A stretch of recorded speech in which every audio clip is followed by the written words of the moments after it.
하나님 말씀 같이 보겠습니다. 에베소서 4장 1절부터 6절까지의 말씀입니다. 신약성경 313면입니다. 에베소서 4장 1절부터 6절까지의 하나님 말씀을 제가 읽어드리겠습니다. 그러므로 주 안에서 갇힌 내가 너희를 권하노니 너희가 부르심을 받은 일에 합당하게 행하여 모든 겸손과 온유로 하고 오래 참음으로 사랑 가운데서 서로 용납하고 평안에 매는 줄로 성령이 하나 되게 하신 것을 힘써 지키라. 몸이 하나요 성령도 한 분이시니 이와 같이 너희가 부르심의 한 소망 안에서 부르심을 받았느니라. 주도 한 분이시요 믿음도 하나요 세례도 하나요 하나님도 한 분이시니 곧 만유의 아버지시라. 만유 위에 계시고 만유를 통일하시고 만유 가운데 계시도다. 아멘. 우리 같이 한번 1절부터 6절까지 다시 한번 읽어보겠습니다. 시작. 그러므로 주 안에서 갇힌 내가 너희를 권하노니 너희가 부르심을 받은 일에 합당하게 행하여 모든 겸손과 온유로 하고 오래 참음으로 사랑 가운데서 서로 용납하고 평안에 매는 줄로 성령이 하나 되게 하신 것을 힘써 지키라. 몸이 하나요 성령도 한 분이시니 이와 같이 너희가 부르심의 한 소망 안에서 부르심을 받았느니라. 주도 한 분이시요 믿음도 하나요 세례도 하나요 하나님도 한 분이시니 곧 만유의 아버지시라. 만유 위에 계시고 만유를 통일하시고 만유 가운데 계시도다. 아멘. 아멘. 정말 주옥 같은 하나님의 말씀입니다. 먼저 2025년도 송구 영신 예배를 드릴 수 있도록 은혜를 베푸신 하나님께 감사를 드립니다. 무엇보다도 올 한 해 교회 설립 60주년이라고 하는 큰 행사를 저희가 치루었는데 이것을 잘 치룰 수 있도록 한 해 동안 은혜를 베풀어 주시고 또 저희 교회 공동체가 아무런 문제 없이 평안히 지낼 수 있도록 하신 그 하나님의 은혜에 정말로 감사를 드립니다. 저희 교회 공동체가 올 한 해 이렇게 평안하게 하나님의 은혜 가운데 잘 지낼 수 있었던 것은 이곳에 계신 우리 모든 성도님들 그리고 오늘 이곳에 함께하지는 못하지만 우리 교회 공동체를 위해서 항상 수고하고 헌신하시는 우리 모든 우리 교회 공동체의 지체들이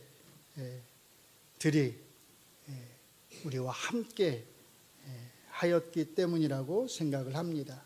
하나님의 은혜에 감사하면서 동시에 우리 모든 성도님들의 그 수고와 헌신에 마음 깊이 정말로 감사를 드립니다. 이제 2025년도 마지막 날을 보내고 새로운 한 해를 맞이하면서 오늘 본문의 말씀을 통해서 우리를 교회 공동체 안으로 불러주신 이 하나님의 은혜를 생각하면서 이 교회 공동체를 어떻게 바르고 정직하게 잘 섬길 수 있는지에 대해서 그렇게 하기 위해서 우리가 무엇을 어떻게 해야 하는지에 대해서 잠시 생각해 보려고 합니다. 먼저 제가 지난 60주년 교회 설립 행사 때 설교에서 우리가 교회 공동체를 이해하는 데 있어서 가장 중요한 것은 하나님께서 그리스도 예수 안에서 행하신 일이 무엇인지를 잘 알아야 하는 것이라고 말씀을 드렸습니다. 이것은 사실 에베소서 2장 11절 이하에서 아주 분명하게 너무나 명백하게 설명되고 있습니다.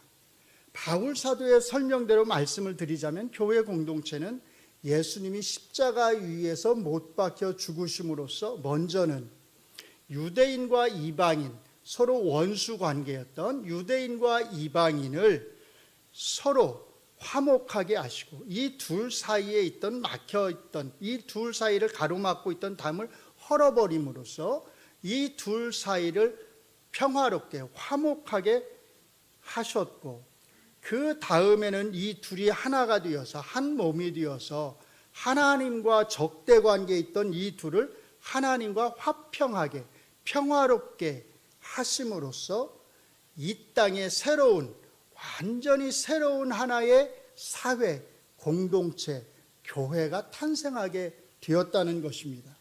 바로 이렇게 우리 주 예수 그리스도의 십자가 죽으심만을 통해서 정의될 수 있다는 면에서 교회라고 하는 것은 이 신약 시대를 특징짓는 아주 특별하고 아주 신비로운 공동체라고 말할 수 있습니다. 그러므로 이 교회가 이 땅에 바르고 참된 교회로서 존재하기 위해서 서 있어야 하는 그 토대는 오직 사도적 가르침, 우리에게 기록으로서 남겨져 있는 이 하나님의 말씀인 성경이라고 하는 것을 잊지 말아야 된다라고 말씀을 드렸습니다. 그리고 이 교회 공동체의 주인, 이 교회를 통치하시는 분은 오직 누구다? 하나님이시다라고 하는 것을 잊지 말아야 한다고 말씀을 드렸어요. 그리고 동시에 교회 공동체가 이렇게 신약 시대를 특징짓는 아주 특별하고 신비로운 공동체이며 하나님이 주인으로서 통치하시는 공동체임을 안다면 이 교회 공동체를 해롭게 하는 것이 얼마나 두려운 일인지를 또한 우리가 알아야 된다라고 하는 것도 제가 말씀을 드렸습니다. 오늘은 이제 여기에 덧붙여서 사실 한 가지를 더 말씀을 드리려고 합니다. 방금 말씀드린 대로 교회 공동체가 이렇게 특별하고 신비로운 하나님의 공동체로서 이 땅에 존재한다고 하는 것을 우리가 안다면 한번 잘 생각해 보시기 바랍니다.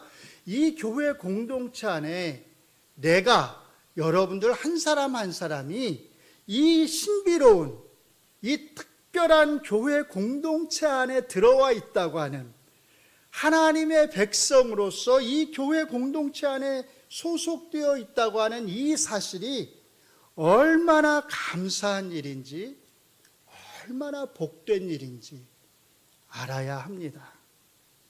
옛날에는 제가 어렸을 때는 핵가족이라고 하는 말이 많이 사용되었던 것 같아요. 그런 말을 방송에서도 많이 들었던 것 같습니다. 그런데 오늘날 핵가족이란 말이, 이 표현을 혹시 들어보신 적이 있으신가요? 어느 순간부터인가 이 표현이 사라져 버렸어요. TV에서도 사라졌고 그러다 보니까 우리도 자연스럽게 그 표현을 사용하지 않게 된 것 같아요. 그 대신에 어떤 표현이 생겨났죠? 어떤 가정이요? 1인 가정이란 표현이 어느 순간부터 생겨나더라고요. 1인 가정.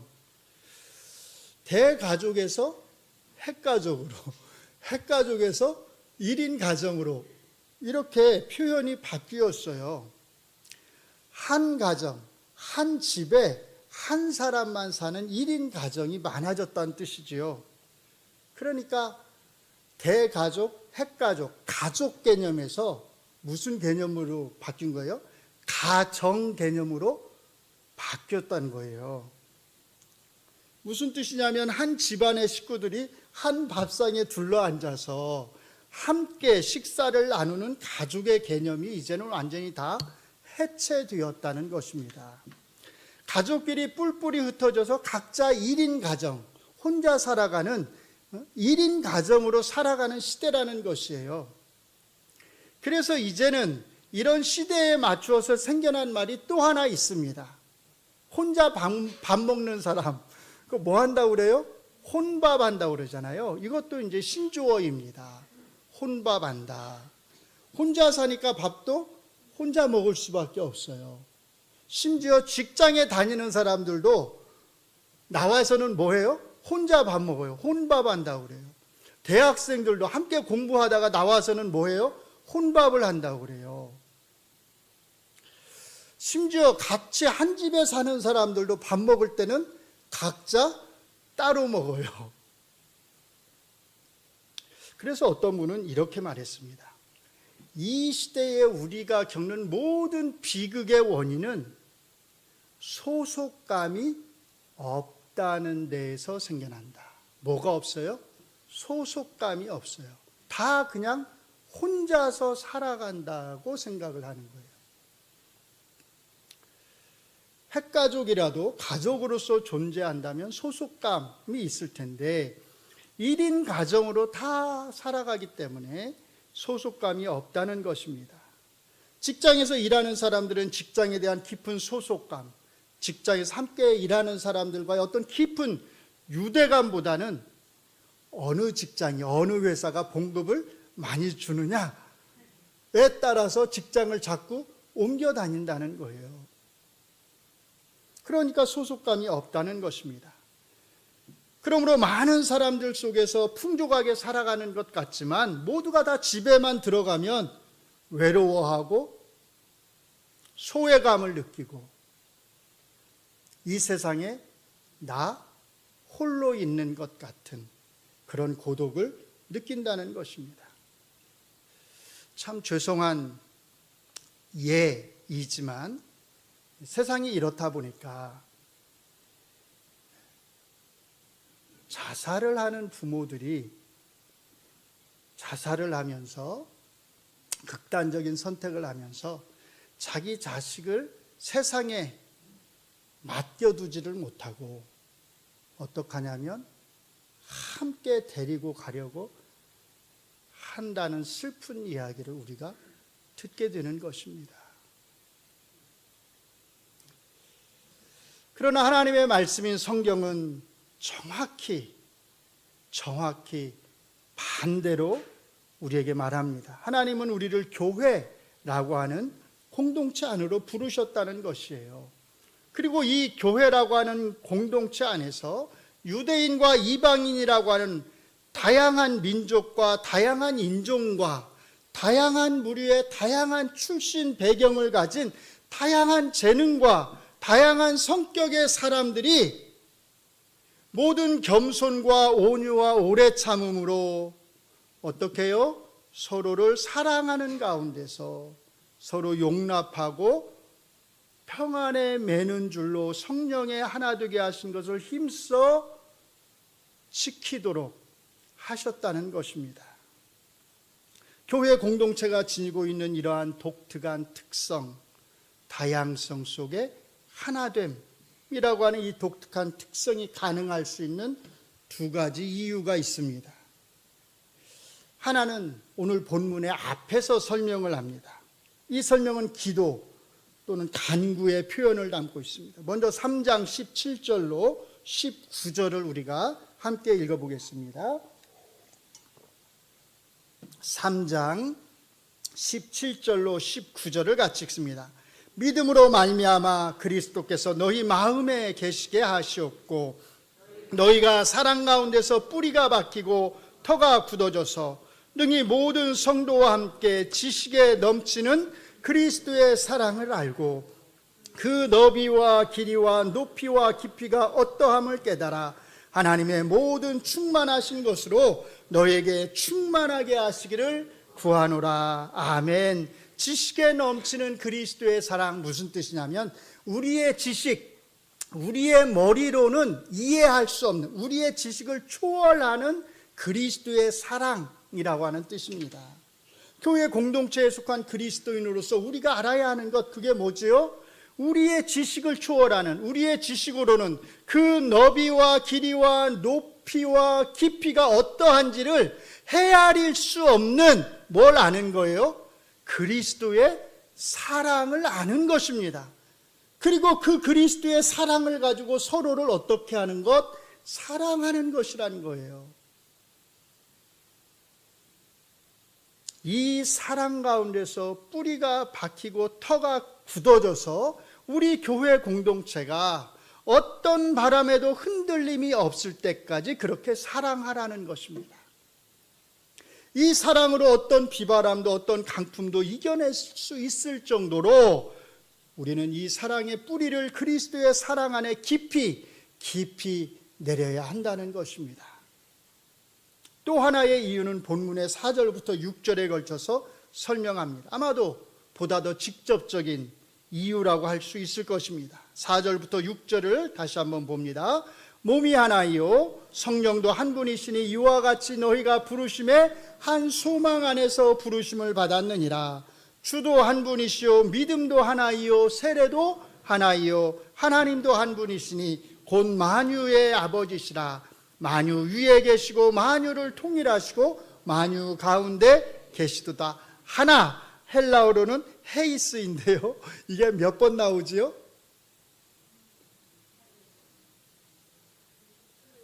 빨리 세시면 7번 나오죠. 희한하게 7번 나와요. 바울 사도께서 의도적으로 7번을 넣으신 건지 모르겠어요. 그러실 수도 있고 그렇지 않으신 것일 수도 있을 텐데, 바울 사도의 의도와 상관이 없이 이 7번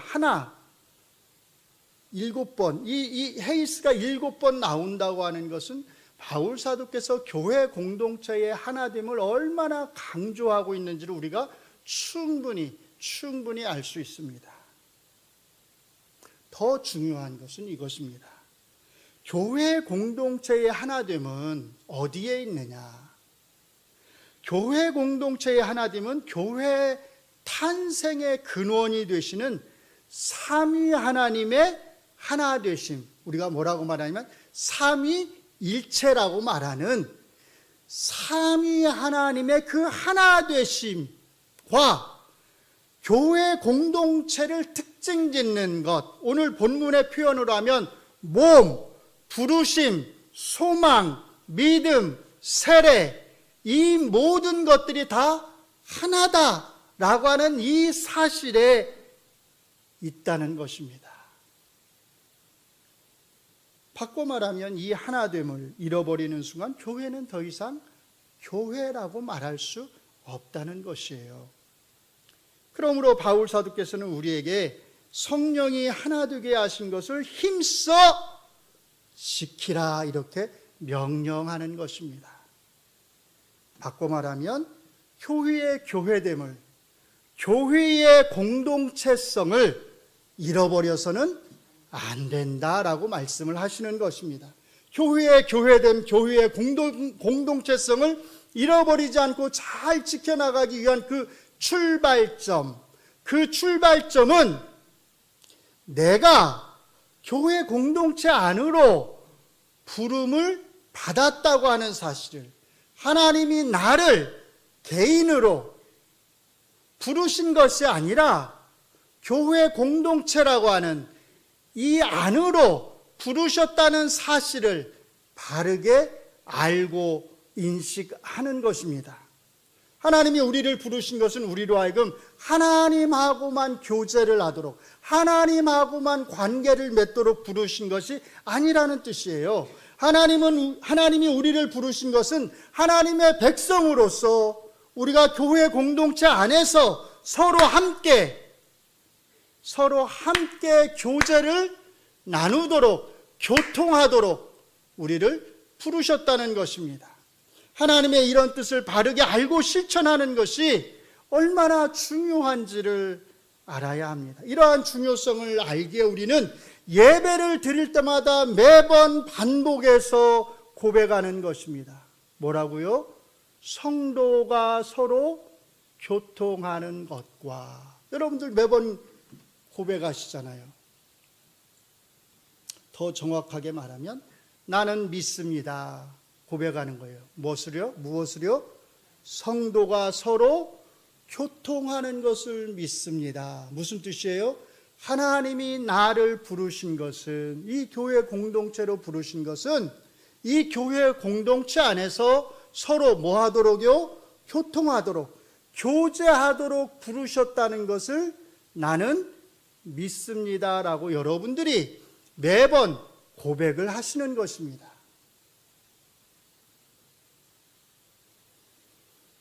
이것이 얼마나 아름다운 일인지를, 이 성도의 교통이 얼마나 아름다운 일인지를 아시나요?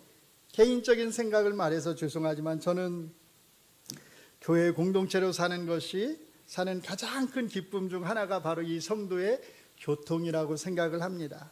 하나님이 저에게 주신 가장 큰 복, 되돌아보면 정말로 좋은 분들을, 좋은 성도님들을 만나게 하신 것입니다. 돌아보면 하나님은 언제나 이런 좋은 성도님들을 통해서 제 삶을 청년 때부터 지금까지 돌보셨습니다. 그래서 저는 나중에야 깨닫게 되었습니다. 산다는 것은 빚을 지는 거구나.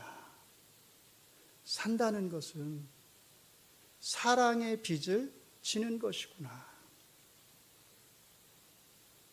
부모님에게 빚을 지는 것이고 다른 가족들에게, 그게 형이든 동생이든 다른 가족들에게 빚을 지는 것이고 또 친척들에게 빚을 지는 것이고 가까운 친구들에게 빚을 지는 것이고 특별히 하나님께서 함께 불러주신 이 교회 공동체의 다른 지체들에게 많은 빚을 지는 것이구나. 사랑의 빚을 지는 것이구나. 왜요?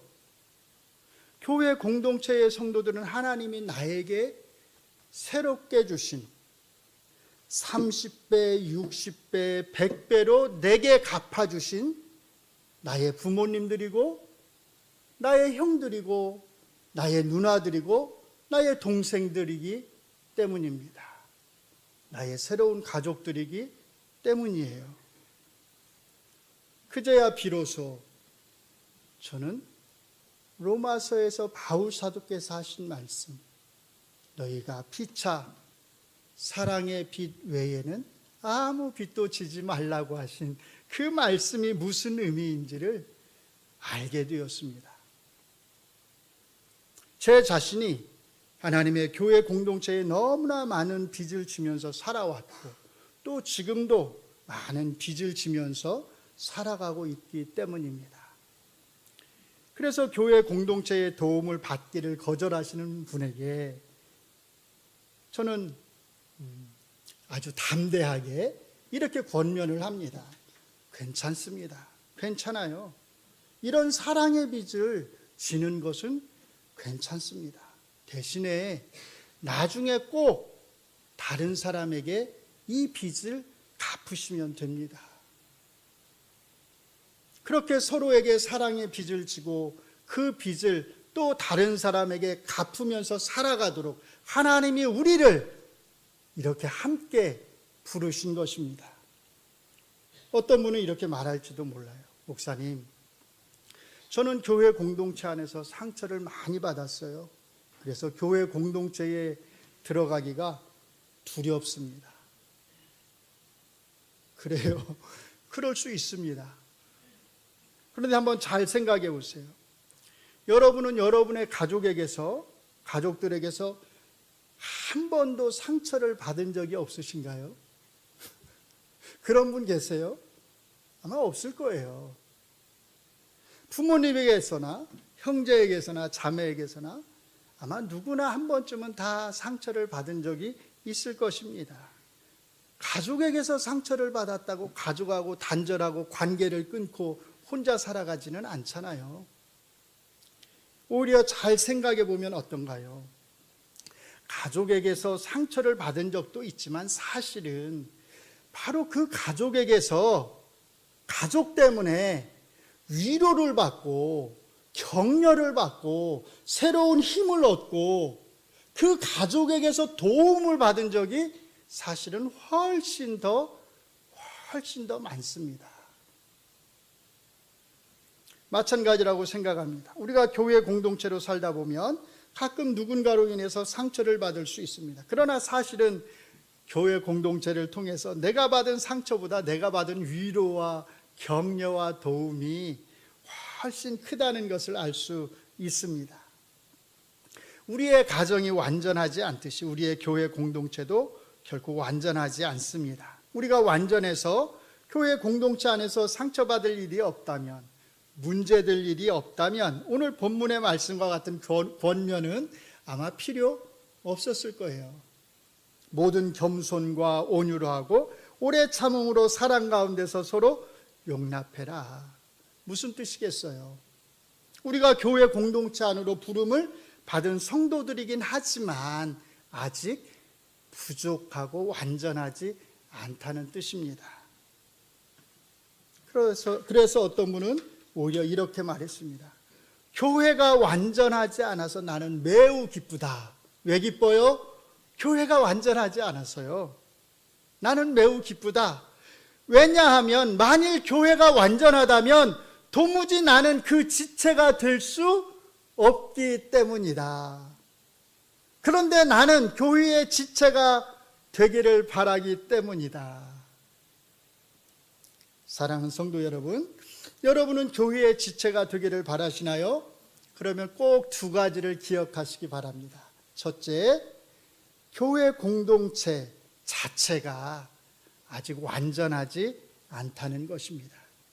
둘째, 나 자신도, 여러분 자신도 아직 완전하지 않다는 것입니다. 늘 말씀을 드리지만 우리는 늘 내가 받은 상처만을 생각하기 쉽습니다. 그런데 잘 생각해 보면 내가 교회 공동체에 누군가에게 상처를 주었을 수도 있지요. 상대방이 말을 안 할 뿐입니다. 중요한 것은 이것입니다. 우리 교회 공동체 안에 그런 상처를 치유할 수 있는 능력이 있느냐는 것이에요. 우리 교회 공동체 안에 그런 상처를 치유할 수 있는 능력, 그게 뭐겠어요? 사랑이 있느냐는 것입니다. 상처가 없으면 좋지만, 더 바랄 게 없지만 때때로 우리 안에 그런 상처가 있을 수 있습니다. 그러나 그렇다 하더라도 우리 안에 그 상처를 넉넉하게 치유할 수 있는 사랑, 어떤 사랑이요? 우리의 지식을 초월하는 그 너비와 깊이와 높이를 우리가 알 수 없는 그리스도의 사랑이 우리에게 있으면, 우리 교회 공동체 안에 있으면 된다는 것입니다. 우리가 그 사랑 안에 뿌리를 깊이 받고 있으면 된다는 것이에요. 바울 사도께서 앞에서 기도하신 것처럼 우리의 사랑이 그리스도의 사랑에 굳게 뿌리를 박을 수 있기를 바랍니다. 상처가 두려워서 교회 공동체 안으로 깊이 들어오기를 두려워하는 분이 계시다면 두려워하지 말고 담대히 교회 공동체 안으로 깊이 들어오시기를 바랍니다. 그러면 정말로 교회 공동체라고 하는 것이 얼마나 아름다운 공동체인지, 내가 이 교회 공동체 안에 지체로서 속해 있다고 하는 것이 얼마나 감사하고 기쁜 일인지를 알 수 있을 것입니다. 그리고 하나님이 왜 나를 이 교회 공동체 안으로 부르셨는지를 아시게 될 것입니다. 처음에 말씀을 드렸듯이 올 한 해 우리 교회 공동체를 잘 섬겨주신 우리 모든 성도님들께 다시 한번 감사를 드립니다. 우리 교회가 올 한 해 동안 아무런 문제 없이 평안하게 지낼 수 있었던 것은 우리 안에 아무런 문제가 없었기 때문이 아닙니다. 문제를 삼자면, 문제를 만들고자 했다면 사실 우리 안에는 많은 문제가 있을 수도 있었을 것이에요. 당연합니다. 우리가 다 부족한 사람들이니까요. 그런데 왜 우리 안에 문제가 없었을까요? 그것은 여러분들이 문제거리를 문제 삼지 않았기 때문이에요. 여러분들이 서로 이해하고 용납하고 참고 이겨냈기 때문에 우리 교회 공동체가 평안할 수 있었습니다.